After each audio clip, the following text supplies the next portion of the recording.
আমি কয়েকটা বিষয় যাতে আমাদের হাউস থেকে আমরা কেন্দ্রীয় সরকারের কাছে বলতে পারি এবং রাজ্যের মধ্যেও আগামী দিন এই আমাদের ইকোনমি রেস্টোরেশন এবং যে সমস্ত ফ্যামিলিগুলো ভিকটিম হয়েছে, ক্ষতিগ্রস্ত হয়েছে, 100% কম্পেনসেশন তো কখনই দেওয়া যায় না, কিন্তু অ্যাটলিস্ট তারা সেরকম ভাবে উঠে দাঁড়ানোর সুযোগ তারা পায় ব্যবস্থা করার জন্য আমি সুনির্দিষ্টভাবে কয়েকটা প্রস্তাব এনে দিয়েছি।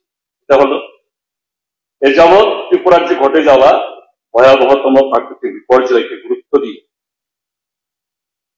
এই অতিবর্ষণ এবং ভূমিধসের ঘটনাকে কেন্দ্রীয় সরকারের তরফ থেকে জাতীয় বিপর্যয় হিসাবে ঘোষণা করা হোক, ন্যাশনাল ডিজাস্টার।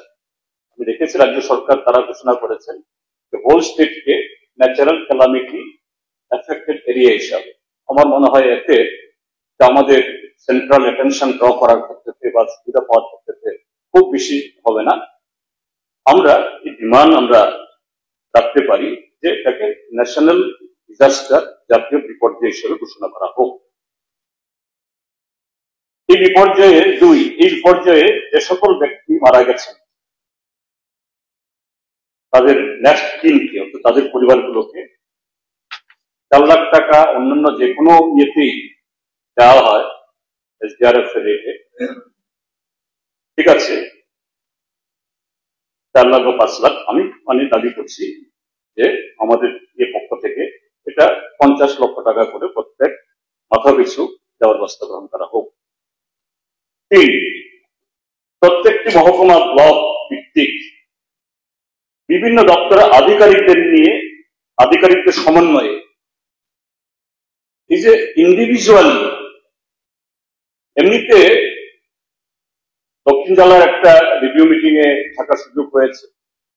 এখানে দেখেছি PWD, water resource, drinking water, education, প্রায় সবাই আমার দপ্তরে এত টাকা ক্ষতি হয়েছে বলে একটা খুব কথা বলছেন। এগুলো কতটুকু একেবারে স্পেসিফিক্যালি ডাউন টু থিঙ্ক করে সেরকম ভাবে অ্যাসেস হয়েছে জানি না। এটা হয়তো আবার সোশ্যাল ইনফ্রাস্ট্রাকচার রিপেয়ারের জন্য তারা যে অ্যাসেসমেন্ট করেছেন তা হতে পারে, কিন্তু ইন্ডিভিজুয়াল ক্ষতি আমরা প্রত্যেককেই, শুধু যার যার বিধানসভা কেন্দ্র না তার বাইরে অনেকে গেছে। আমাদের এই হাউসের মধ্যে আমাদের অনেক মাননীয় বিধায়ক নিজে কাঁধে করে চালের ব্যাগেট দেখেছি। আমার ছোট ভাই মাইলাভ ফ্রুমক, দিকে শান্তিবাজারের আমাদের তরুণ বিধায়ক, খুব এরকম অনেকে গেছেন। তো আমরা ছোটকে দেখেছি কিভাবে ক্ষতির পরিমাণটা, যে বহু কষ্ট করে যে একটা সংসার বা একটা পরিবার গড়ে তুলেছে এটা এক মহামায় ধ্বংস হয়ে গেছে।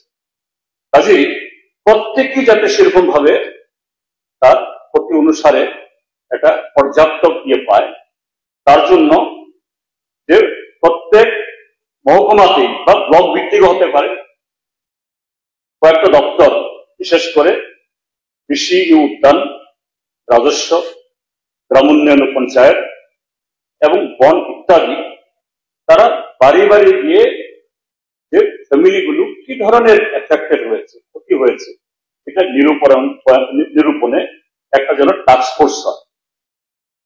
তার সাথে সোশ্যাল ইনফ্রাস্ট্রাকচার, রাস্তা, ট্যাক্স, বিদ্যুৎ, স্কুল ইত্যাদি সোশ্যাল ইনফ্রাস্ট্রাকচার, এগুলো ব্যক্তিগত রিপোর্ট করবে না, এগুলো মানে সামগ্রিক ডেভেলপমেন্টের জন্য প্রয়োজন।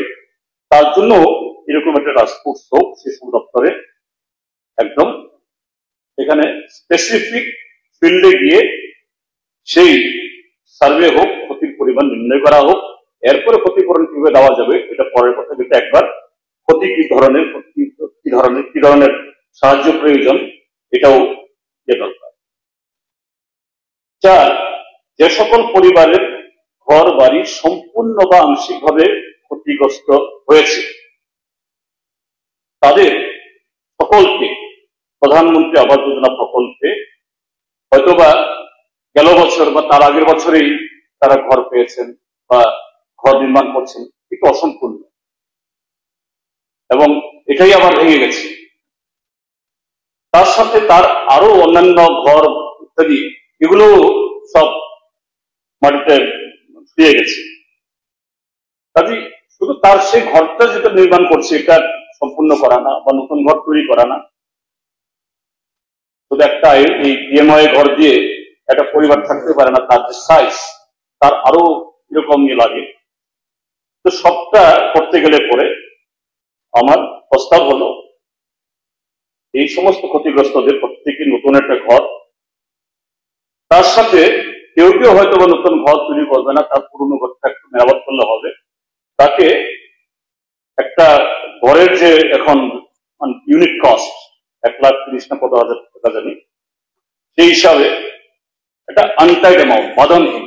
আমি আনটাইড কেন বলছি, এখন যেমন এরকম পিএমআই ঘর তৈরি করতে গেলে পারে সেখানে নানা ধরনের সরকারি ফর্মালিটিস মানতেই হবে। এটা এখন পুরনো একটা ঘর মেরামত করতে গেলে পরে কিভাবে তার ফর্মালিটিস ঠিক হবে, কিভাবে তার এই কি বলে সরকারি যে অ্যাপস আছে সে অ্যাপসের মাধ্যমে এটাকে জাস্টিফাই করে। কাজে এই জায়গায় একটা আনটাইড অ্যামাউন্ট যাতে তার নির্মীয়মান ঘর বা পুরনো ঘর এগুলোকে মেরামত করে ঠিক সেরকম ভাবে আবার দাঁড়াতে পারে। 5, সমস্ত প্রকার কৃষি ও কৃষি সম্পর্কিত এবং রাবার চাষের জন্য ব্যাংক এবং অন্যান্য সংস্থা থেকে, এখন রাজ্যের মধ্যে বন্ধন ব্যাংক ইত্যাদি নানা চিটফান্ড আছে, রিজার্ভ ব্যাংকেরও কিছু অনুমোদন নিয়ে তার ঋণ দেয় এবং তাদেরই ঋণের বহর বা প্রসার বেশি। এরকম যারা এগ্রিকালচার করেছেন, ফিশারি করেছেন, রাবার চাষ করেছেন, ক্ষুদ্র ব্যবসা করছেন, তার সাথে 3 হুইলার 4 হুইলার, আমি ট্রাক বাস কিনেছে তাদের কথা বলছি না, অটো বা যে পিক আপ ভ্যান, এগুলা নিয়ে বহু পরিবার তার জীবন জীবিকা নির্বাহিত হয়। এদের নষ্ট হয়েছে বা এই বন্যার জন্য এগুলো বন্ধ হয়ে আছে, চলতে পারছে না, রাস্তাঘাট নেই। এগুলো যে কৃষি ঋণের ক্ষেত্রে একটা ওয়েব করা সম্পূর্ণ, আর এরকম ক্ষুদ্র ঋণ এবং এই ট্রান্সপোর্ট ইত্যাদির জন্য যে সমস্ত করেছে এই ক্ষেত্রে আংশিকভাবে হলেও এটা মুকুব করার চেষ্টা, এবং তাদের যে কিস্তি প্রিমিয়াম এটাকে একটু ডিলে করা, যেটা প্রত্যেক মাসে দেওয়ার কথা এটা 3 মাস পরে বা 4 মাস পরে শুরু হোক, এবং এই সময়তে তার ইন্টারেস্ট কাউন্ট যেন বন্ধ থাকে এই সময়টাতে, যেহেতু তার কোনো ইনকাম জেনারেশন সেই সময়টা হচ্ছে না। তাই হলো এই যে ব্যাপক ক্ষতি হয়েছে, বহু জায়গাতে জমিতে সীমানায় নষ্ট হয়ে গেছে, আইল নষ্ট হয়ে গেছে, মাটি পড়ে গেছে, ভালো জমে গেছে, কারো কারো চিহ্নই নেই। এগুলি কোন কৃষকের পক্ষে, আমাদের রাজ্যে বড় কৃষক তো নেই, ক্ষুদ্র কৃষক বা মাঝারি কৃষক, তাদের পক্ষে এটাকে রিক্লেম করা ইম্পসিবল। তাহলে কিভাবে করা? এসডিআরএফ এর যে এই জাতীয় ক্ষেত্রে যে তাদের কম্পেনসেশনের নর্মস আছে, হেক্টরে বোধ হয় 800 টাকা না কত টাকা যায়, 1 হেক্টর জমি যাদের একেবারে সম্পূর্ণ ভেঙে গেছে হয়েছে, 800 টাকা কি হবে? একটা লেবার এই গ্রামে 400-500 টাকা, এটি কখনো হবে না। তাহলে সেই জায়গায় এগুলো করতে গেলে পরে একটা ব্যাপক হারে জায়গায় যদি আমরা শ্রম অধিপতি দিতে পারি, এবং রেগার একটা প্রভিশন এটা আছে, এরকম ন্যাচারাল ক্যালামিটি ইত্যাদি হলে পরে জব কার্ড হোল্ডারকে আপ টু 150 অব্দি দিতে পারে। এখন ত্রিপুরার যে যারা এরকম জমি নষ্ট হয়েছে তারা না, ডাইরেক্টলি ক্ষতিগ্রস্ত হয়েছে, ইনডাইরেক্টলি 17 লক্ষের সাথে আরো 17 লক্ষ লোক ক্ষতিগ্রস্ত হয়েছে, তাদের ইনকাম ইত্যাদি বন্ধ হয়ে গেছে, বাজারে মানি সার্কুলেশন এগুলো অচল হয়েছে। তাহলে সেই জায়গায় আমাদের ব্যাপক এরকম ইনভেস্টমেন্ট দরকার। REGA one of the very important source. আমরা সেন্ট্রাল গভর্নমেন্টের কাছে এই অনুরোধ করতে পারি, প্রত্যেক জব কার্ড হোল্ডারকে at least for this year 200 mandates করে জব দেওয়া হোক, এবং তার যে মজুরি ওয়েজেস এটাও যেন যে বর্তমান সময়েতে যেরকম রেট বাজার 600 টাকা এই হারে ত্রিপুরাতে দেওয়া হোক। এতে যারা ক্ষতিগ্রস্ত তাদের ক্ষতি মেরামতের যেমন কাজ দেওয়া সুবিধা হবে, পুকুরের বাঁধ তৈরি করা যাবে, জলাশয়ের বাঁধ আবার ঠিক করা যাবে, তার সাথে গ্রামীণ রাস্তাঘাট।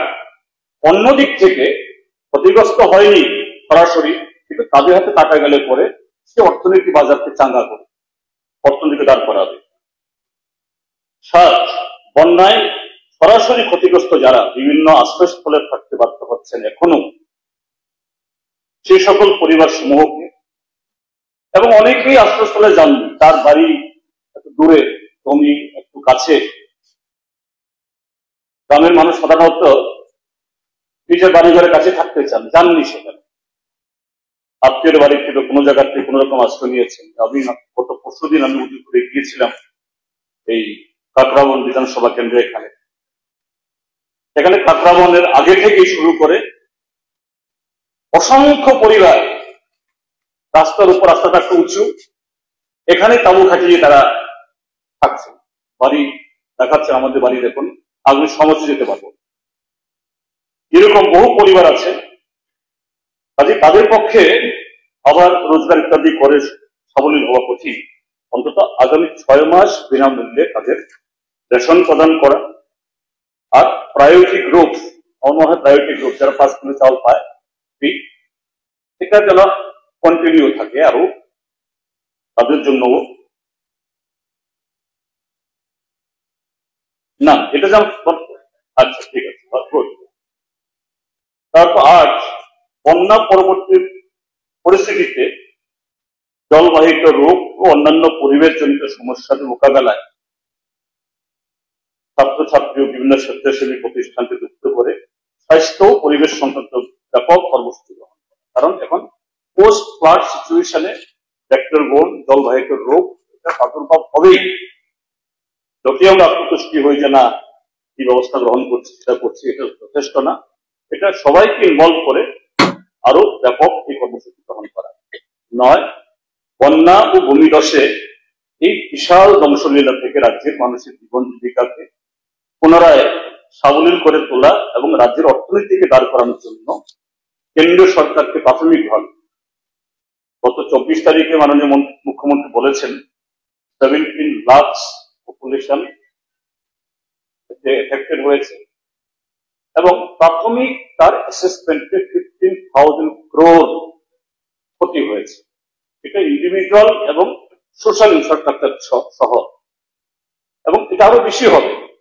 রাস্তাঘাট ধসে ন্যাশনাল হাইওয়ে হয়তো বা এনএসআর তারা করবে, কিন্তু স্টেট হাইওয়ে, রুরাল আরডির যে সমস্ত করেছে, ব্রিজ করেছে, এগুলো তো আর এই হাইওয়ে করবে না।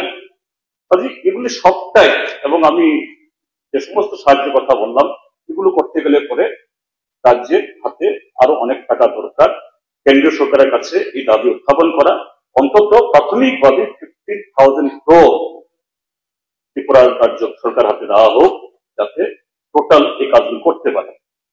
লাস্ট স্ট্যান্ড যেটা হলো যে ভবিষ্যতে প্রাকৃতিক দুর্যোগ মোকাবেলায় সাধারণ মানুষ যাতে আরো কার্যকরী ও অগ্রিম ভূমিকা গ্রহণ করতে সুবিধা হয়, তার জন্য সংশ্লিষ্ট আবহাওয়া সতর্কীকরণ কেন্দ্র, আমি কথাটা বারবার বলছি, কারণ এবার যে এরকম হবে এর যে ওয়ার্নিং এ, এটা ত্রিপুরা রাজ্যের মানুষ মানে সেভাবে মানে সতর্কীকরণ করা যায়নি, যে কারণে অ্যাডমিনিস্ট্রেশনও দেখা গেছে এরাও আনপ্রিপেয়ার্ড, ভেরি মাচ আনপ্রিপেয়ার্ড। তো এই ক্ষেত্রে আবহাওয়া দপ্তরের ভূমিকা খুব প্রয়োজন। সর্বোপরি আবারও বলছি যে এরকম একটা বন্যা সবাইকেই একসাথে হাত ধরাধরি করে যাতে প্রত্যেক মানুষ, ক্ষতিগ্রস্ত মানুষ, তার কাছে রাহাত পৌঁছে উঠে দাঁড়াতে পারে, সেই ক্ষেত্রে সরকার আরো কন্ডিউসিভ, আরো বেশি পিপলসের ইনভলভমেন্ট যাতে এনশিওর করা যায়, সর্বক্ষেত্রে উদার মনোভাব নিয়ে তারা এগিয়ে আসে। এটাই আমি আমার প্রস্তাব রাখলাম। আশা করি এই হাউস ধন্যবাদ।